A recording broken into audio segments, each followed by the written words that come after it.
আমি শেখ শহীদ ফাহমিন জাফরের আম্মু। আমার ছেলে 18 জুলাই আমাকে বিদায় নিয়ে আসে আমার রুম থেকে। আম্মু, আমি যদি মারা যাই আমাকে রাজপথে রেখে দিবে, আমাকে তুমি নিয়ে গিয়ে কবর দিবা না। আমার সেই ছেলের কথা শুনেও আমি আমার ছেলেকে আন্দোলনে পাঠিয়েছি, কারণ এই সরকার, বিগত সরকার যা করেছে তার জন্য আমার 18 বছর ছেলেকে ঘরে রাখা আমার সম্ভব হয়নি। আমার 3 ছেলে, একটা মিরপুর, রাজশাহী এবং উত্তরায় ছিল, ছোটটা আমার শহীদ হয়েছে। আর আমি এই খবর পেয়ে যাওয়ার সময় রাস্তায় আমাকে যথেষ্টভাবে মারপিট করা হয়েছে, যা এখনো ভোগ করছি। আর এর জন্য আমার মেজ ছেলেকে রাজশাহীতে এই হেলমেট বাহিনীরা ইচ্ছা মতো মেরেছে। এখনো মেজর ছেলে অ্যাডমিশন দেওয়া ছাত্র হওয়া সত্ত্বেও সে যথেষ্ট মেধা নিয়েও আগাতে পারছে না। আর তারপর আবার 4 আগস্ট আমার পরিবারে এরকমভাবে নির্যাতন করেছে। শুধু আমি নয়, এই দেশের প্রত্যেকটা লোক, প্রত্যেকটা ব্যক্তি তার হাতে নিপীড়নের শিকার হয়েছে। তাই আমরা বারবার বলতে চাই, এত কিছুর পর কেমন করে এই বিগত সরকার আবার আশা করে যে তারা আবার এই দেশে মাথা চাড়া দিয়ে উঠবে। আমি আশা রাখি এদেরকে ধ্বংস করার জন্য আর কাউকে লাগবে না মনে হয়, আমার মতো। আর আমার সন্তান আমাকে যা শিখিয়ে দিয়েছে সেই রক্ত দিয়ে, তাছাড়া আমরাই যথেষ্ট। আমার মনে হয় আর কাউকে লাগবে না, আমরাই যথেষ্ট। আমার ছেলে কবিতা লিখতো, সেই কবিতা শেষে রক্ত মাখা কবিতা নিয়ে মারা গেছিল। আমার ছেলে লিখেছে, স্বাধীনতা পেলাম তো রক্ত কেন দিলাম, রক্ত দিলাম তোর স্বাধীন দেশে, তাই রক্ত দিয়ে আবারও স্বাধীনতা আনবো। এই কবিতাটা আমার সন্তানের পকেটে রক্ত ভেজা অবস্থায় ছিল। সেই রক্ত ভেজার কসম কেউ বিচার না করলে আমাদের মতো মারা বিচার করবো। আপনারা দেখেন, তাকে নিয়ে এসে ছেড়ে দেন আমাদের কাছে। আমি মা কাঁপতে শিখি নাই, আমি মা, আমার সন্তান আমাকে আন্দোলনে নামার সাহস দিয়েছে। 28 জুলাই থেকে আমি মাঠে ছিলাম, আজও আছি। বিন্দু মাত্র আমি ভয় করি না কারোর জন্য। আসুক, তারা আমাদের সামনে দেখতে চায় তাদের কত সুন্দর রূপ বেরিয়েছে। আমাদের রক্ত নিয়ে খেলতে চায়, আর কেউ পারবে না। আল্লাহ হাফেজ। হয়েছিল কঙ্গো এবং বুরুন্ডিতে সেই লাল কাল মার্চের খ্রিস্টান মিলিশিয়াদেরকে নিষিদ্ধ করা হয়েছিল। জঙ্গি ট্রিপল এক্সকে যেইভাবে ক্লু ক্লাস ক্লানকে আমেরিকাতে নিষিদ্ধ করা হয়েছে, তার প্রত্যেকটা সংজ্ঞায় আওয়ামী লীগ নোবেল পুরস্কার পেয়েছে। এবং ঠিক একই কারণে আওয়ামী লীগ নামক কোন এন্টিটির রাজনৈতিক দল আকারে কোন সুবিধা পাবার কোন সুযোগ 24-এর গণঅভ্যুত্থানের পরে স্বাধীন বাংলাদেশে আর থাকতে পারে না। 1400 শহীদের রক্ত দিয়ে দেয়ালে দেয়ালে আওয়ামী লীগের ভবিষ্যৎ লেখা হয়ে গেছে।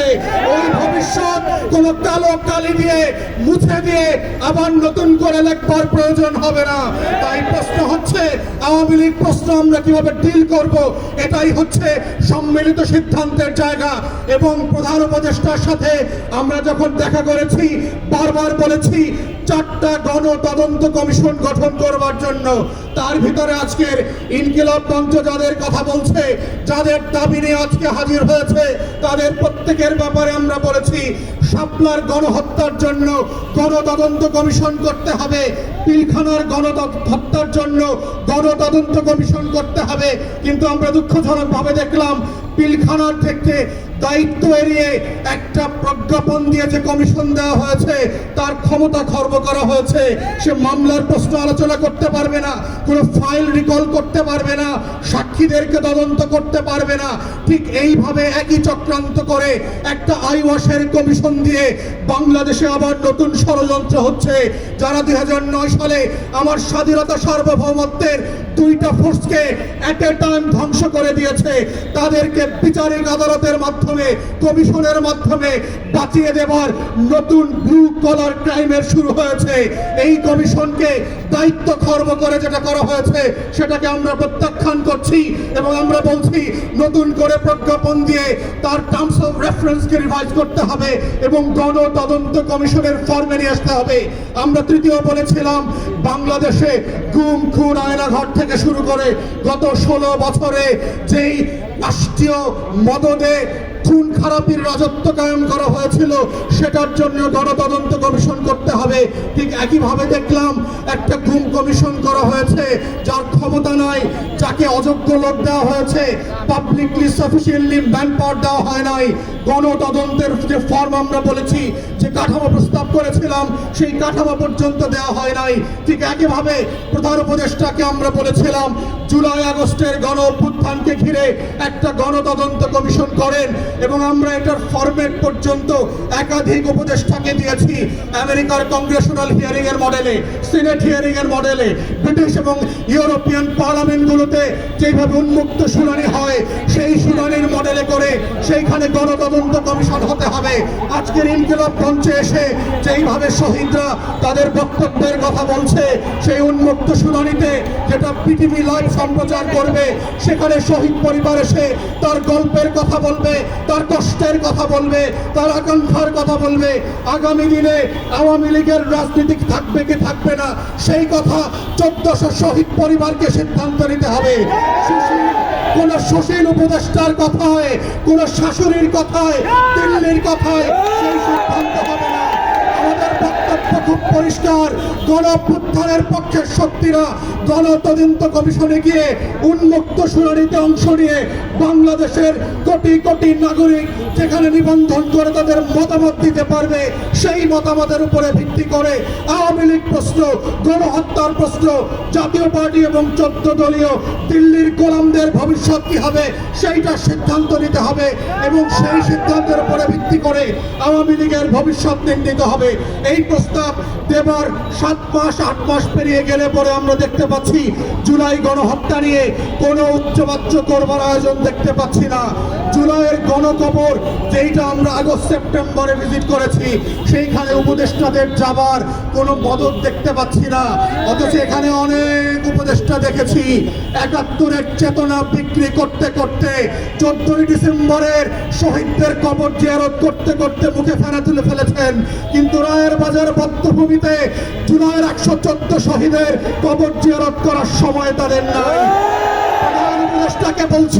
প্রধান উপদেষ্টাকে বলছি এই শহীদরা না থাকলে প্রফেসর মোহাম্মদ ইউনূস আপনি আজকে জেলে থাকতেন। 6 তলার বিল্ডিং, লিফট ছাড়া, বিদ্যুৎ ছাড়া বিল্ডিং এর 6 তলায় হাসিনা আপনাকে উঠবোস করাইতো, সেই দিনের কথা ভুলে যাবেন না। আপনার মামলাগুলো আজকে আদালত দিয়ে নাই করে দিয়েছেন, এই নাই করার রাজনীতি হইতো না, আপনার মামলা চলতো। যাদের কারণে, যাদের রক্তের কারণে আজকে আপনি বেকসুর খালাস, যাদের রক্তের কারণে আপনি প্রধান উপদেষ্টা হয়েছেন, তাদের রক্তের বদলা যদি না নেন, আপনাকে আগামী দিনের মানুষ ক্ষমা করবে না। বাঙালির চরিত্র বুঝতে হবে। তারা প্যারিস থেকে এসে এদের নায়ক যেভাবে বানাইতে পারে, তারা মির্জাফরের মতো খলনায়ক বানাইতে পারে। রক্ত দেওয়া শহীদ পরিবারের এই ইতিহাস ভুলে যাবেন না। তাই আমাদের বক্তব্য হচ্ছে গণতদন্ত কমিশনের মধ্য দিয়ে আওয়ামী লীগ প্রশ্ন রিজলভ করেন, এবং আমরা বারবার বলেছি বিভিন্ন প্রেসে এবং টকশোতে কি কি অপশন হতে পারে। প্রথম অপশন হচ্ছে নাৎসি মডেলে আপনি আউটরাইট আওয়ামী লীগ, জাতীয় পার্টি এবং 14 দলকে নিষিদ্ধ করে দেবেন। দ্বিতীয় অপশন হচ্ছে যদি ট্রুথ অ্যান্ড রিকনসিলিয়েশন ফর্মে যান সাউথ আফ্রিকার মডেলে, তাহলে কাদের বিচার করবেন, কোন কোন অপরাধের বিচার করবেন, আর কাদেরকে তওবা কমিশন করে হেফাজতের আলেমদের সামনে ক্ষমা চাওয়া মাফ করাইতে হবে, সেইটা আলাদা করতে হবে। তাদেরকে আওয়ামী লীগ যেহেতু আমাদেরকে 3টা নির্বাচন থেকে বঞ্চিত করেছে, তার রাজনীতি নিষিদ্ধ না হলেও আগামী 3টা নির্বাচনকে আওয়ামী লীগ এবং জাতীয় পার্টিকে ন্যায্যতার ভিত্তিতে বঞ্চিত করতে হবে, কারণ সে জাতিকে নির্বাচন করতে দেয় নাই, ভোট দিতে দেয় নাই। আওয়ামী লীগের কোন পদস্থ নেতা ওয়ার্ড ইউনিয়ন থেকে শুরু করে যারা এমপি মন্ত্রী হয়েছে গত 16 বছর, তারা বাংলাদেশে আর কোনোদিন রাজনীতি করতে পারবে না। ঠিক এইরকম শর্ত করে গণতদন্ত কমিশনের মাধ্যমে যেন বাংলাদেশে আর মুখ তুলে দাঁড়াতে দিতে না পারা যায়। আমার কথা হচ্ছে এই যে আওয়ামী লীগ দোসররা আছেন, আপনাদের সবার হয়তো বা মতামত একটা যে এই আওয়ামী লীগ দোসররা হয়তো দেশের বাইরে চলে গেছে বা অন্য কোথাও অবস্থান নিয়েছেন, কিন্তু এক্সাক্ট জিনিসটা তা না। আমার বাবাকে যারা হত্যা করেছে তাদের এক্সাক্ট ছবি থেকে শুরু করে সমস্ত কিছু আমি নিজে বের করেছি। আমার বাবার নামে যখন আমার মামলা করা হয়েছে, তখন আমার আয়ু আমাকে বলেন যে তোমার বাবাকে যারা হত্যা করেছে তাদের বিরুদ্ধে আমি কোনো ধরনের অ্যাকশন নিতে পারবো না। যখন আমি বলি যে আপনি কেন অ্যাকশন নিতে পারবেন না, তখন তিনি বলেন যে তারা হচ্ছে শীর্ষ সন্ত্রাসী, তারা নাকি আমাদের এলাকায় নাকি শীর্ষ সন্ত্রাসী। তো আমার তখন একটা কথা ছিল যে আপনার আমাদের এলাকার শীর্ষ সন্ত্রাসী দেখে যদি আপনি তাদের বিচার করতে না পারেন, তাহলে তো আপনার এই ইউনিফর্ম পরারই যোগ্যতা রাখেন না। আপনি এই ইউনিফর্ম ধারণ করার আগে আপনাকে যে শপথ দেওয়া হয়, ওই শপথ গ্রহণ করারও আপনি যোগ্যতা রাখেন না। তারপরে যখন আমাকে বলা হয় যে আপনি এক কাজ করুন, আপনার উপরুক্ত পুলিশ কমিশনার আছে, আপনি তার সাথে একটু কথা বলুন। আমি যখন তার সাথে কথা বলি, তিনি আমাকে বলেছেন যে বাবা তুমি আমার ছেলের মতন, আমি তোমার কাছ থেকে 1 সপ্তাহ টাইম নিলাম, 1 সপ্তাহের ভিতরে তোমার বাবার সমস্ত বিচার আমি করে দিব। কিন্তু আফসোসের বিষয় যে তার এই 1 সপ্তাহ হতে হতে প্রায় 4 থেকে 5 মাস হয়ে গেছে, কিন্তু তার এই 1 সপ্তাহ আর শেষ হচ্ছে না। শুধু আমার একার নয়, এমন হাজারো মানুষ আছেন যাদের কিনা এরকম 1 সপ্তাহ করতে করতে 6-7 মাস হয়ে গেছে।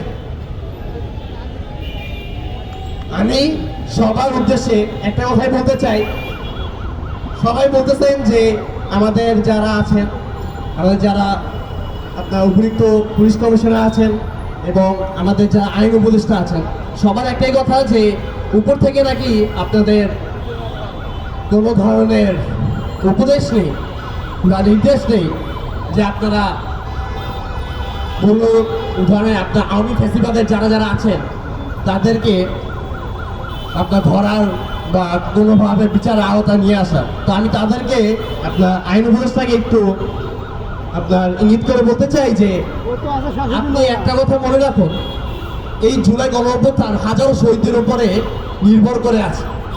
এই যে স্বাধীন রাষ্ট্র যে আপনি পেয়েছেন, স্বাধীনতা যে কথা বলতে পেরেছেন, এটা কিন্তু আপনার এই শহীদদের উপরে নির্ভর করে আছে, হাজারো আহত ভাইদের উপরে নির্ভর করে আছে। আপনি একটা জিনিস ভুলে যান না যে তাদের কারণেই আপনি আজ এই পর্যায়ে। আমি আপনাকে একটা কথাই বলতে চাই, আপনি যত দ্রুত সম্ভব তাদেরকে বিচারের আওতায় নিয়ে আসার চেষ্টা করুন, অন্যথায় আমাদের এই জুলাই অভ্যুত্থানকে আপনি বিপরীতমুখী দেখতে পারবেন। পরিশেষে একটা কথাই বলবো, আমার ব্যাপারের যেন দ্রুতভাবে বিচার হয় এবং এই আওয়ামী ফ্যাসিবাদ যেন এই বাংলার মাটিতে জীবনও যাতে মুখ তুলে দাঁড়াতে না পারে, এই প্রত্যাশা ব্যক্ত করে আমি আমার বক্তব্য এখানে শেষ করছি। আল্লাহ হাফেজ, আসসালামু আলাইকুম। ইনকলাব জিন্দাবাদ।